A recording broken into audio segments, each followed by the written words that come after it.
ପିଲାମାନେ ଆଜି ଆମେ ଆଲୋଚନା କରିବା ଯୁକ୍ତ 2 ଦ୍ୱିତୀୟ ବର୍ଷ କଳାର ସୋସିଓଲୋଜି ସମାଜଶାସ୍ତ୍ରରୁ 100ଟି MCQ କ୍ୱେଶ୍ଚିନ୍ ଆନ୍ସର ସେଟ୍ 6 ଆଉ ସେଟ୍ 7। ଓକେ, ସେଟ୍ 6ରେ 50ଟି ପ୍ରଶ୍ନ ଅଛି ଏବଂ ସେଟ୍ 7ରେ 50ଟି ପ୍ରଶ୍ନ ଅଛି। ପିଲାମାନେ ପ୍ରଥମେ ମୋ ଭିଡ଼ିଓକୁ ଗୋଟେ ଲାଇକ୍ କରିବା ସହିତ ଚ୍ୟାନେଲକୁ ସବସ୍କ୍ରାଇବ୍ କର, ଯାହାଫଳରେ କି ସବୁ ନୋଟିଫିକେସନ୍ ଆପଣମାନଙ୍କ ପହଞ୍ଚିବ, ଆପଣମାନେ ସବୁ ଭିଡ଼ିଓ ଦେଖିପାରିବେ। ଓକେ, ଆରମ୍ଭ କରିବା। ସେଟ୍ 6ର ପ୍ରଥମ ପ୍ରଶ୍ନ, ଜୈବିକ ଧାର୍ମିକ ଭାଷାଗତ ଲକ୍ଷଣ ଉପରେ ପର୍ଯ୍ୟବସିତ ଦଳେ ଲୋକଙ୍କ ମଧ୍ୟରେ ଦେଖାଯାଉଥିବା ସାମୂହିକ ପାର୍ଥକ୍ୟକୁ କ'ଣ କୁହାଯାଏ? ସଠିକ୍ ଉତ୍ତରଟି ହେଉଛି ଅପସନ୍ ବି, ବିଭିନ୍ନତା। ପରବର୍ତ୍ତୀ ପ୍ରଶ୍ନ, ଭାରତମାତା ସମ୍ପ୍ରଦାୟ ଭାରତର କେଉଁ ଏକତାକୁ ଦର୍ଶାଇଥାଏ? ସଠିକ୍ ଉତ୍ତରଟି ହେଉଛି ଅପସନ୍ ସି, ଭଗବତ ଏକତା। ପରବର୍ତ୍ତୀ ପ୍ରଶ୍ନ, କେଉଁ ଭାଷା ସମସ୍ତ ଭାରତୀୟ ଭାଷାର ମା ଭଳି? ସଠିକ୍ ଉତ୍ତରଟି ହେଉଛି ଅପସନ୍ ସି, ସଂସ୍କୃତ ଭାଷା। ପରବର୍ତ୍ତୀ ପ୍ରଶ୍ନ, କାହାକୁ ବହୁ ଭାଷା ମିଶ୍ରିତ ଏକ କୋଳାହଳମୟ ଦୁର୍ଗ କୁହାଯାଏ? ସଠିକ୍ ଉତ୍ତରଟି ହେଉଛି ଅପସନ୍ ବି, ଭାରତ। ପରବର୍ତ୍ତୀ ପ୍ରଶ୍ନ, କେଉଁ ସମୟରେ ପ୍ରଥମେ ଭାଷା ସର୍ବେକ୍ଷଣ ହୋଇଥିଲା? ସଠିକ୍ ଉତ୍ତରଟି ହେଉଛି ଅପସନ୍ ଏ, 1903ରୁ 1923 ମସିହା। ପରବର୍ତ୍ତୀ ପ୍ରଶ୍ନ, ଭାରତର ସମ୍ବିଧାନର କେଉଁ ପରିଚ୍ଛେଦରେ ଭାରତୀୟ ଭାଷା ସଂଖ୍ୟା ଦର୍ଶାଯାଇଛି? ସଠିକ୍ ଉତ୍ତରଟି ହେଉଛି ଅପସନ୍ ବି, 8ମ ପରିଚ୍ଛେଦ। ପରବର୍ତ୍ତୀ ପ୍ରଶ୍ନ, 1971 ଜନଗଣନା ଅନୁସାରେ ଭାରତରେ କେତୋଟି ମାତୃଭାଷା ରହିଛି? ସଠିକ୍ ଉତ୍ତରଟି ହେଉଛି ଅପସନ୍ ଏ, 1652ଟି। ସମୁଦାୟ ଭାରତର ଜନସଂଖ୍ୟାର କେତେ ଭାଗ ଲୋକ ଓଡ଼ିଆ ଭାଷାରେ କଥାବାର୍ତ୍ତା ହୁଅନ୍ତି? ସଠିକ୍ ଉତ୍ତରଟି ହେଉଛି ଅପସନ୍ ସି, 4 ଭାଗ ଲୋକ।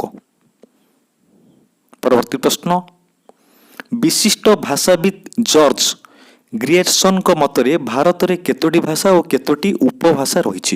ସଠିକ୍ ଉତ୍ତରଟି ହେଉଛି ଅପସନ୍ ସି, 79ଟି ଭାଷା ଏବଂ 544ଟି ଉପଭାଷା। ଓକେ, ପରବର୍ତ୍ତୀ ପ୍ରଶ୍ନ, ଭାରତୀୟ ସମ୍ବିଧାନ କେତୋଟି ଭାଷାକୁ ସ୍ୱୀକୃତି ଦେଇଛି? ସଠିକ୍ ଉତ୍ତରଟି ହେଉଛି ଅପସନ୍ ସି, 22ଟି ଭାଷା। ଓକେ, ତରୱାର୍ଡ଼ର ଛୋଟ ଏକକ ଗୁଡ଼ିକୁ କ'ଣ କହନ୍ତି? ସଠିକ୍ ଉତ୍ତରଟି ହେଉଛି ଅପସନ୍ ଏ, ଟାଭାଜି। ପରବର୍ତ୍ତୀ ପ୍ରଶ୍ନ, ତରୱାର୍ଡ଼ର ମୁଖ୍ୟ ପରିଚାଳକଙ୍କୁ କ'ଣ କୁହାଯାଏ?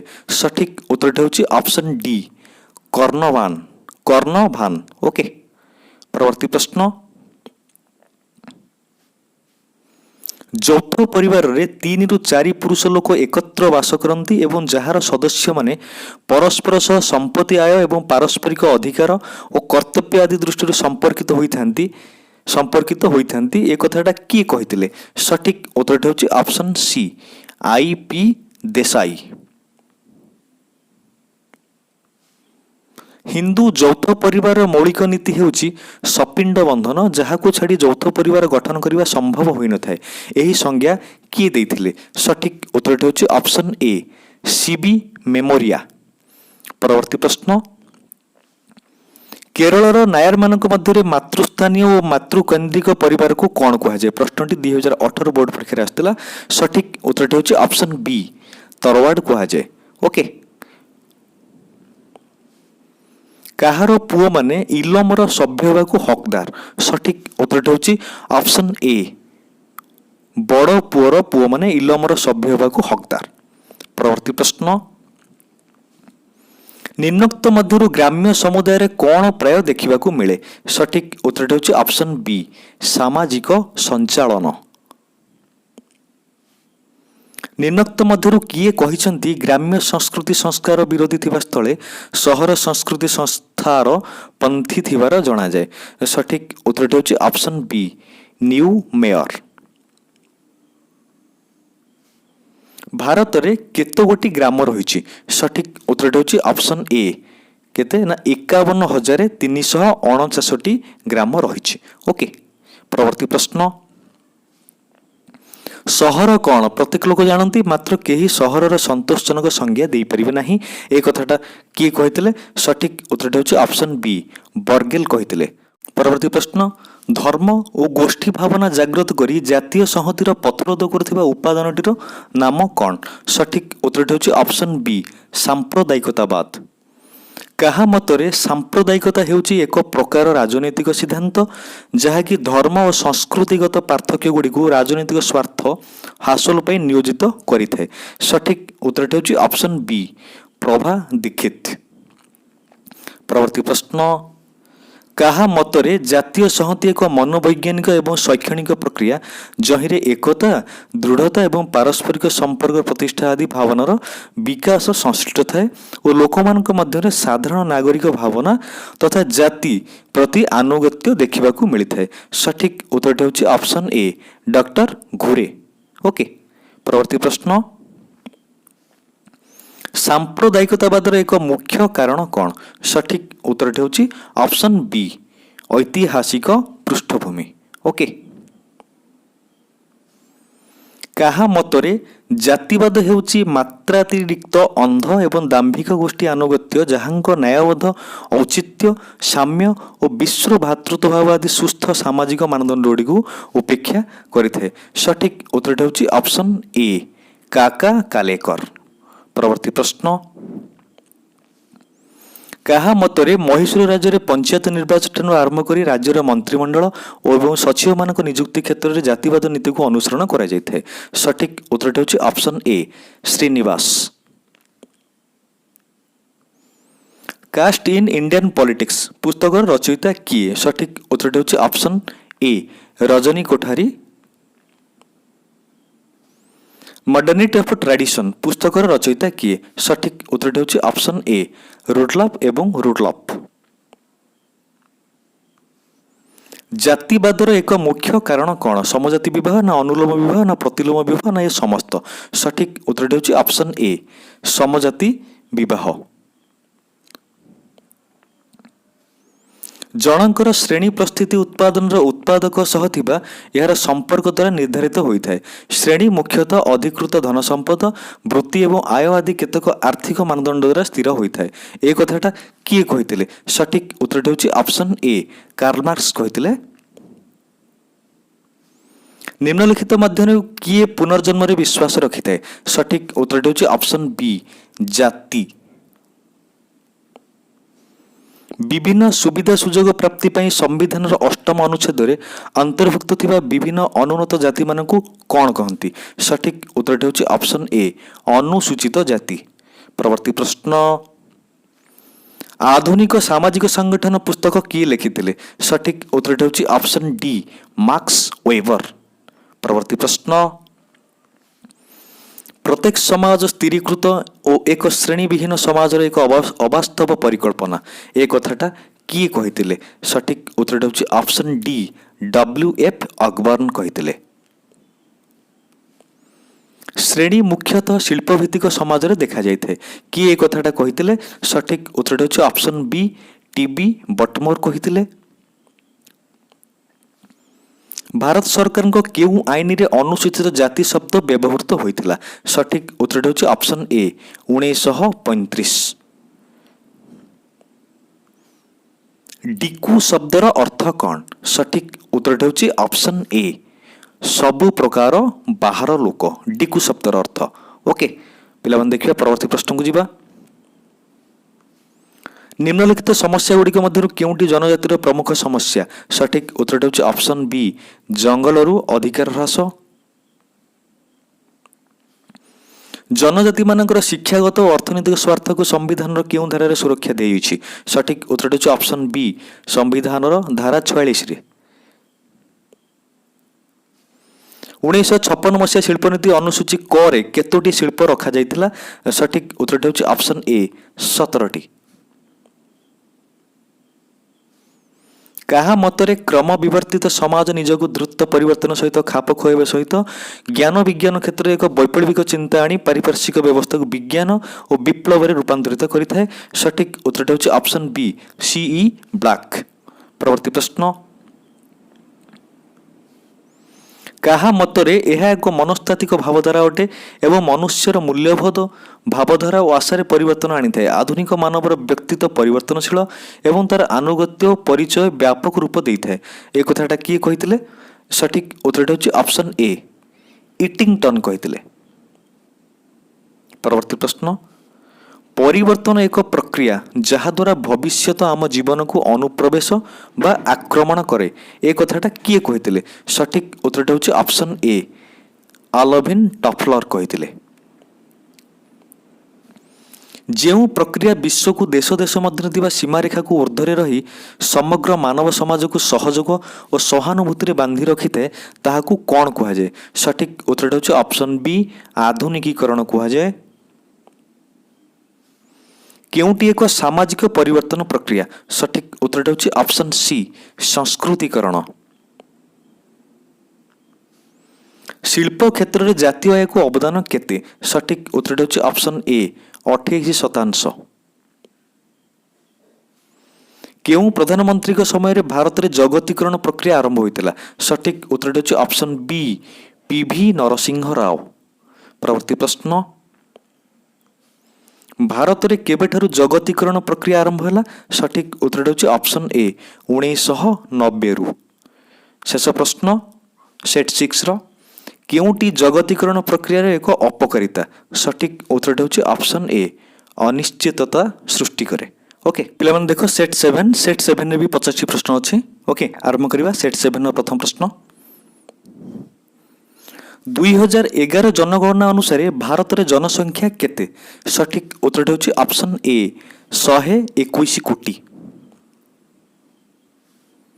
ଐକ୍ୟର ଅର୍ଥ କ'ଣ? ସଠିକ୍ ଉତ୍ତରଟା ହେଉଛି ଅପସନ୍ ଡି, ସଂହତି।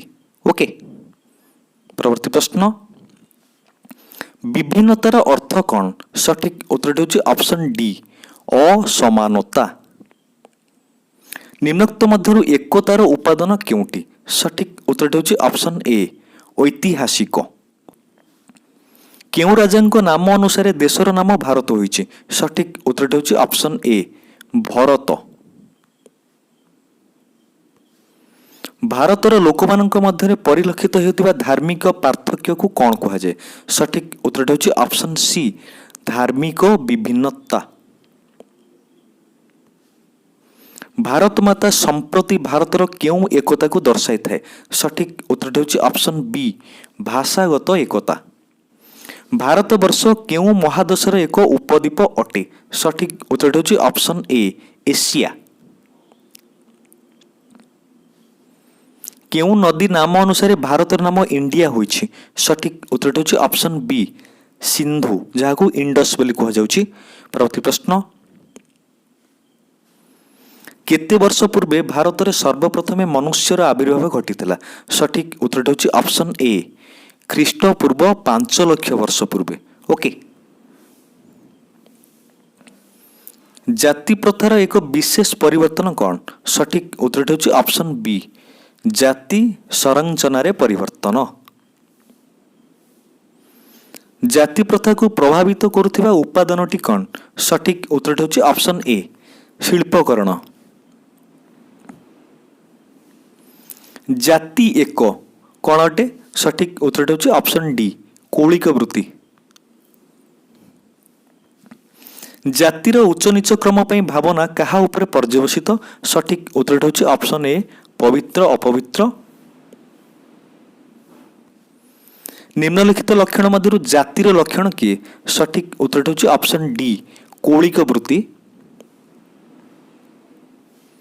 ମାର୍କ ଆଇଭର ଓ ଗେଜେଙ୍କ ମତରେ ଶ୍ରେଣୀ ଏକ, ଦେଖ ପିଲାମାନେ ପ୍ରଶ୍ନଟି 2018 ବୋର୍ଡ ପରୀକ୍ଷାରେ ଆସିଥିଲା। ସଠିକ୍ ଉତ୍ତରଟି ହେଉଛି ଅପସନ୍ ବି, ଓକେ, ପ୍ରସ୍ତୁତି ସମୂହ।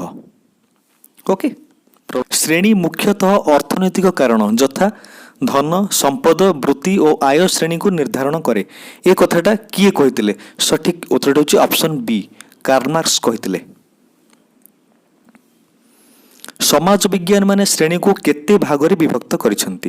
ସଠିକ୍ ଉତ୍ତରଟି ହେଉଛି ଅପସନ୍ ସି, ଓକେ, 3 ଭାଗରେ ବିଭକ୍ତ କରିଛନ୍ତି। ନିମ୍ନଲିଖିତ ମଧ୍ୟରୁ ଜାତି ଓ ଶ୍ରେଣୀ ମଧ୍ୟରେ ଏକ ପ୍ରଭେଦ କେଉଁଟି? ସଠିକ୍ ଉତ୍ତରଟି ହେଉଛି ଅପସନ୍ ଡି, ତାମାନେ ଏ ସମସ୍ତ। ଓକେ ତାମାନେ ସାମାଜିକ ସ୍ତରୀକରଣ ପାର୍ଥକ୍ୟ, संरचना पार्थक्य, विवाह पार्थक्य, ये तीन टा जाक कौन होची ना जातीय श्रेणी मध्य प्रभेद। ओके, सठिक उत्तर होची ऑप्शन डी, ए समस्त होची सठिक उत्तर। परवर्ती प्रश्न, যৌথ পরিবারକୁ କେଉଁ ଅନ୍ୟ ନାମ ଦ୍ୱାରା ନାମିତ କରାଯାଇଥାଏ? ସଠିକ ଉତ୍ତରଟି ହେଉଛି ଅପସନ୍ ଡି, ଉପରୋକ୍ତ ସମସ୍ତ ନାମ। ତାମାନେ ବର୍ଦ୍ଧିତ ପରିବାର, ଅବିଭାଜିତ ପରିବାର ଏବଂ ଏକାନ୍ନବର୍ତ୍ତୀ ପରିବାର, ଏ ତିନିଟା ଯାକ। ଓକେ, ସଠିକ ଉତ୍ତରଟି ହେଉଛି ଅପସନ୍ ଡି। ପରବର୍ତ୍ତୀ ପ୍ରଶ୍ନ, କାହା ମତରେ ସାମ୍ପ୍ରଦାୟିକତାକୁ ଏକ ଆଦର୍ଶବାଦ ଭାବରେ ବର୍ଣ୍ଣନା କରିଛନ୍ତି? ତାଙ୍କ ମତରେ ଏହାର ତିନୋଟି ମୌଳିକ ଉପାଦାନ ରହିଛି। ପ୍ରଥମତଃ, ସାମ୍ପ୍ରଦାୟିକ ଆଦର୍ଶବାଦ ସମଧର୍ମାବଲମ୍ବୀମାନଙ୍କ ମଧ୍ୟରେ ପ୍ରଚଣ୍ଡ ଶକ୍ତିଶାଳୀ ଅଟେ। ଦ୍ୱିତୀୟତଃ, ଏହା ପଛରେ ଯେ କେବଳ ଧର୍ମ ବିଶ୍ୱାସ ରହିଛି ତାହା ନୁହେଁ, କେତେକ ଧର୍ମତର ସ୍ୱାର୍ଥ ଯଥା ରାଜନୈତିକ, ସାମାଜିକ ଏବଂ ସାଂସ୍କୃତିକ ସ୍ୱାର୍ଥ ମଧ୍ୟ ନିହିତ ରହିଛି। ତୃତୀୟଟି ଉପାଦାନ ହେଲା ବିଭିନ୍ନ ସମ୍ପ୍ରଦାୟର ଧର୍ମୋତ୍ତର ସ୍ୱାର୍ଥ ଗୁଡ଼ିକ ଯେ କେବଳ ପୃଥକ ତାହା ନୁହେଁ, ସେଗୁଡ଼ିକ ମଧ୍ୟରେ ପରସ୍ପର ପ୍ରତି ବିଦ୍ୱେଷମୂଳକ ହୋଇଥାଏ। ଏ କଥାଟା କିଏ କହିଥିଲେ? ସଠିକ ଉତ୍ତରଟି ହେଉଛି ଅପସନ୍ ଏ, ବିପିନ ଚନ୍ଦ୍ର କହିଥିଲେ। ଓକେ, ବିପିନ ଚନ୍ଦ୍ର। ପରବର୍ତ୍ତୀ ପ୍ରଶ୍ନ, କିଏ କହିଛନ୍ତି ସାମ୍ପ୍ରଦାୟିକତା ହେଉଛି ଏକ ପ୍ରକାର ରାଜନୈତିକ ସିଦ୍ଧାନ୍ତ ଯାହାକି ଧର୍ମ ଓ ସଂସ୍କୃତିଗତ ପାର୍ଥକ୍ୟ ଗୁଡ଼ିକୁ ରାଜନୈତିକ ସ୍ୱାର୍ଥ ହାସଲ ପାଇଁ ନିୟୋଜିତ କରିଥାଏ? ସଠିକ ଉତ୍ତରଟି ହେଉଛି ଅପସନ୍ ବି, ପ୍ରଭା ଦୀକ୍ଷିତ। ନିମ୍ନୋକ୍ତ ମଧ୍ୟରୁ ସାମ୍ପ୍ରଦାୟିକତା ନିରାକରଣର ଉପାଦାନ କେଉଁଟି? ସଠିକ ଉତ୍ତରଟି ହେଉଛି ଅପସନ୍ ଡି, ଏ ସମସ୍ତ। ତାମାନେ ଧାର୍ମିକ ସଂଗଠନକୁ ବେଆଇନ ଘୋଷଣା, ଧର୍ମକୁ ରାଜନୀତିଠାରୁ ଅଲଗା କରିବା, ରାଷ୍ଟ୍ରୀୟ ଐକ୍ୟ ପ୍ରତିଷ୍ଠା ପାଇଁ ଚେଷ୍ଟା, ଏ ସବୁ ଗୁଡ଼ାକ ହେଉଛି କ'ଣ ନା ସାମ୍ପ୍ରଦାୟିକତା ନିରାକରଣର ଉପାଦାନ ଅଟେ। ସଠିକ ଉତ୍ତର ଏ ସମସ୍ତ ଅଟେ। ପରବର୍ତ୍ତୀ ପ୍ରଶ୍ନ, ନିମ୍ନୋକ୍ତ ମଧ୍ୟରୁ ସାମ୍ପ୍ରଦାୟିକତା ନିରାକରଣ କେଉଁଟି ନୁହେଁ? ସଠିକ ଉତ୍ତରଟି ହେଉଛି ଅପସନ୍ ଏ, ସାମାଜିକ ଐକ୍ୟ। କାହା ମତରେ ଜାତିବାଦ ହେଉଛି ମାତ୍ରାତିରିକ୍ତ ଅନ୍ଧ ଏବଂ ଦାମ୍ଭିକ ଗୋଷ୍ଠୀ ଆନୁଗତ୍ୟ ଯାହାକି ନ୍ୟାୟବୋଧ, ଔଚିତ୍ୟ, ସାମ୍ୟ, ବିଶ୍ୱ ଭାତୃତ୍ୱବାଦୀ ସୁସ୍ଥ ସାମାଜିକ ମାନଦଣ୍ଡ ଗୁଡ଼ିକୁ ଉପେକ୍ଷା କରିଥାଏ? ସଠିକ ଉତ୍ତରଟି ହେଉଛି ଅପସନ୍ ବି, କାକା କୋଲେକର। ଓକେ, ପରବର୍ତ୍ତୀ ପ୍ରଶ୍ନ, କିଏ କହିଛନ୍ତି ମହୀଶୂର ରାଜ୍ୟରେ ପଞ୍ଚାୟତ ନିର୍ବାଚନଠାରୁ ଆରମ୍ଭ କରି ରାଜ୍ୟର ମନ୍ତ୍ରିମଣ୍ଡଳ ଏବଂ ସଚିବମାନଙ୍କ ନିଯୁକ୍ତି କ୍ଷେତ୍ରରେ ଜାତିବାଦ ନୀତିକୁ ଅନୁସରଣ କରାଯାଇଥାଏ? ସଠିକ ଉତ୍ତରଟି ହେଉଛି ଅପସନ୍ ଏ, ଶ୍ରୀନିବାସ। ଜାତୀୟ ସଂହତିର ଅର୍ଥ କ'ଣ ଅଟେ? ସଠିକ ଉତ୍ତରଟି ହେଉଛି ଅପସନ୍ ଏ, ଜାତୀୟ ଏକତା। ବିବିଧତା ମଧ୍ୟରେ ଏକତା ସୃଷ୍ଟି କରିବା ପ୍ରକ୍ରିୟାକୁ କ'ଣ କୁହାଯାଏ? ସଠିକ ଉତ୍ତରଟି ହେଉଛି ଅପସନ୍ ଏ, ଜାତୀୟ ସଂହତି। କେଉଁ ଜାତିକୁ ସାଧାରଣତଃ ଅନୁସୂଚିତ ଜାତି କୁହାଯାଏ? ସଠିକ ଉତ୍ତରଟି ହେଉଛି ଅପସନ୍ ବି, ଶୂଦ୍ର ଜାତିକୁ। ଓକେ, ଭାରତୀୟ ଶୂଦ୍ର ଜାତିକୁ ମହାତ୍ମା ଗାନ୍ଧୀ କେଉଁ ନାମରେ ଡାକୁଥିଲେ? ସଠିକ ଉତ୍ତରଟି ହେଉଛି ଅପସନ୍ ଡି, ହରିଜନ ନାମରେ ଡାକୁଥିଲେ। କିଏ କହିଥିଲେ ଯଦିଓ ଶୂଦ୍ର ଛାଇ ପଡ଼ିବା ମାତ୍ରେ ବ୍ରାହ୍ମଣ ଅପବିତ୍ର ହୋଇଯାଉଥିଲା ଏବଂ ନିଜକୁ ଶୁଦ୍ଧ କରିବା ପାଇଁ ତାକୁ ପବିତ୍ର ଜଳରେ ବୁଡ଼ ପକାଇବାକୁ ପଡ଼ୁଥିଲା, ମାତ୍ର ଏକ ସହରର ଜନଗହଳି ରାସ୍ତା ଏବଂ ବିଭିନ୍ନ ଅଫିସର କୋଳାହଳ ଭିତରେ ଶୂଦ୍ରମାନଙ୍କ ଛାଇରୁ ନିଜକୁ ଦୂରେଇ ରଖିବା ଆଉ ସମ୍ଭବପର ହେଉନାହିଁ? ଏ କଥାଟା କିଏ କହିଥିଲେ? ସଠିକ ଉତ୍ତରଟି ହେଉଛି, ପିଲାମାନେ ମନେ ରଖ, ଅପସନ୍ ଏ ଡବ୍ଲ୍ୟୁ ଗ୍ରୀନ୍ କହିଥିଲେ। ଅସ୍ପୃଶ୍ୟତା ଅପରାଧ ଆଇନ କେବେ ପ୍ରଣୀତ ହୋଇଥିଲା? ସଠିକ ଉତ୍ତରଟି ହେଉଛି ଅପସନ୍ ଏ, 1955 ମସିହାରେ। ଓକେ, ଆମ ସମ୍ବିଧାନରେ ଜନଜାତିମାନଙ୍କୁ କ'ଣ କୁହାଯାଇଛି? ସଠିକ ଉତ୍ତରଟି ହେଉଛି ଅପସନ୍ ସି, ତଫସିଲଭୁକ୍ତ ଉପଜାତି ବୋଲି କୁହାଯାଇଛି। ଓକେ, ପରବର୍ତ୍ତୀ ପ୍ରଶ୍ନ, ଭାରତରେ ସମ୍ପ୍ରତି କେତୋଟି ଅନୁସୂଚିତ ଜନଜାତି ଅଛନ୍ତି? ସଠିକ ଉତ୍ତରଟି ହେଉଛି ଅପସନ୍ ବି, 414ଟି। ଓକେ, 414ଟି ଅନୁସୂଚିତ ଜନଜାତି ଅଛନ୍ତି ଭାରତରେ। ପରବର୍ତ୍ତୀ ପ୍ରଶ୍ନ, ପ୍ରାଚୀନ ଭାରତୀୟ ସମାଜରେ ବ୍ରାହ୍ମଣ, କ୍ଷତ୍ରିୟ, ବୈଶ୍ୟ ଓ ଶୂଦ୍ର କି ନାମରେ ପରିଚିତ ଥିଲେ? ସଠିକ ଉତ୍ତରଟି ହେଉଛି ଅପସନ୍ ସି, ବର୍ଣ୍ଣ ନାମରେ। ଜାତି ଏକ କ'ଣ ଅଟେ? ସଠିକ ଉତ୍ତରଟି ହେଉଛି ଅପସନ୍ ଏ, ସାମାଜିକ ସମୂହ। ଶ୍ରେଣୀ ଏକ କ'ଣ ଅଟେ? ସଠିକ ଉତ୍ତରଟି ହେଉଛି ଅପସନ୍ ସି, ମୁକ୍ତ ସମୂହ। ନିମ୍ନୋକ୍ତ ମଧ୍ୟରୁ କେଉଁଟି ଭାରତୀୟ ଜନଜାତିମାନଙ୍କର ସାମାଜିକ ସମସ୍ୟା ଅଟେ? ସଠିକ ଉତ୍ତରଟି ହେଉଛି ଅପସନ୍ ଏ, ଦାରିଦ୍ର୍ୟ। ଓକେ, ନିମ୍ନୋକ୍ତ ମଧ୍ୟରୁ ଜନଜାତିର ବିକାଶ ପାଇଁ ନିଆଯାଇଥିବା ପଦକ୍ଷେପ କେଉଁଠି? ସଠିକ ଉତ୍ତରଟି ହେଉଛି ଅପସନ୍ ଏ ଅର୍ଥନୈତିକ ବିକାଶ।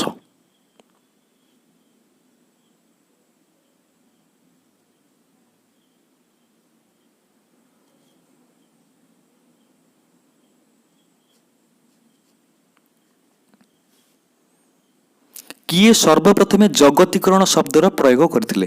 ସଠିକ ଉତ୍ତରଟି ହେଉଛି ଅପସନ୍ ବି ଓକେ ରୋନାଲ୍ଡ ରବର୍ଟସନ୍। କିଏ ଜଗତୀକରଣ ପ୍ରକ୍ରିୟା ଜନକ ଭାବେ ପରିଚିତ? ସଠିକ ଉତ୍ତରଟି ହେଉଛି ଅପସନ୍ ବି ରୋନାଲ୍ଡ ରବର୍ଟସନ୍। ପରବର୍ତ୍ତୀ ପ୍ରଶ୍ନ, ଜଗତୀକରଣ ଚିନ୍ତାଧାରାର ସୃଷ୍ଟି କେବେ ଓ କେଉଁଠି ହୋଇଥିଲା? ସଠିକ ଉତ୍ତରଟି ହେଉଛି ଅପସନ୍ ଏ 1947ରେ ଆମେରିକାରେ ହୋଇଥିଲା। ଭାରତର ପ୍ରଥମ ଶିଳ୍ପନୀତି କେବେ ଘୋଷଣା ହେଲା? ସଠିକ ଉତ୍ତରଟି ହେଉଛି ଅପସନ୍ ଏ 1948 ମସିହା ଏପ୍ରିଲ 6 ତାରିଖ। କେଉଁ ଯୋଜନାରେ ଶିଳ୍ପ ଉପରେ ଗୁରୁତ୍ୱ ଦିଆଯାଇଥିଲା? ସଠିକ ଉତ୍ତରଟି ହେଉଛି ଅପସନ୍ ଏ ଓକେ ଦ୍ୱିତୀୟ ପଞ୍ଚବାର୍ଷିକ ଯୋଜନାରେ ଶିଳ୍ପ ଉପରେ ଗୁରୁତ୍ୱ ଦିଆଯାଇଥିଲା। ନୂତନ ଶିଳ୍ପନୀତି କେବେ ଘୋଷଣା ହେଲା? ସଠିକ ଉତ୍ତରଟି ହେଉଛି ଅପସନ୍ ଏ 1991 ମସିହା। ଉଦ୍ୟୋଗୀକରଣ କେଉଁ ମସିହାରେ ଆରମ୍ଭ ହୋଇଥିଲା? ସଠିକ ଉତ୍ତରଟି ହେଉଛି ଅପସନ୍ ଏ 1760 ମସିହାରେ। ପିଲାମାନେ ଆଜି ପାଇଁ ଏତିକି। ପରବର୍ତ୍ତୀ ଭିଡ଼ିଓରେ ଆମେ ଆଲୋଚନା କରିବା ଆଉ ଏକ ପ୍ରାକ୍ଟିସ୍ ଭିଡ଼ିଓ। ଯଦି କେହି ପିଲାମାନେ ମୋ ଭିଡ଼ିଓକୁ ଲାଇକ୍ କରୁନ, ଭିଡ଼ିଓକୁ ଲାଇକ୍ କରିବା ସହିତ ଚ୍ୟାନେଲକୁ ସବସ୍କ୍ରାଇବ୍ କରିବା ପାଇଁ ଭୁଲିବେନି। ରହୁଛି, ଥ୍ୟାଙ୍କ ୟୁ।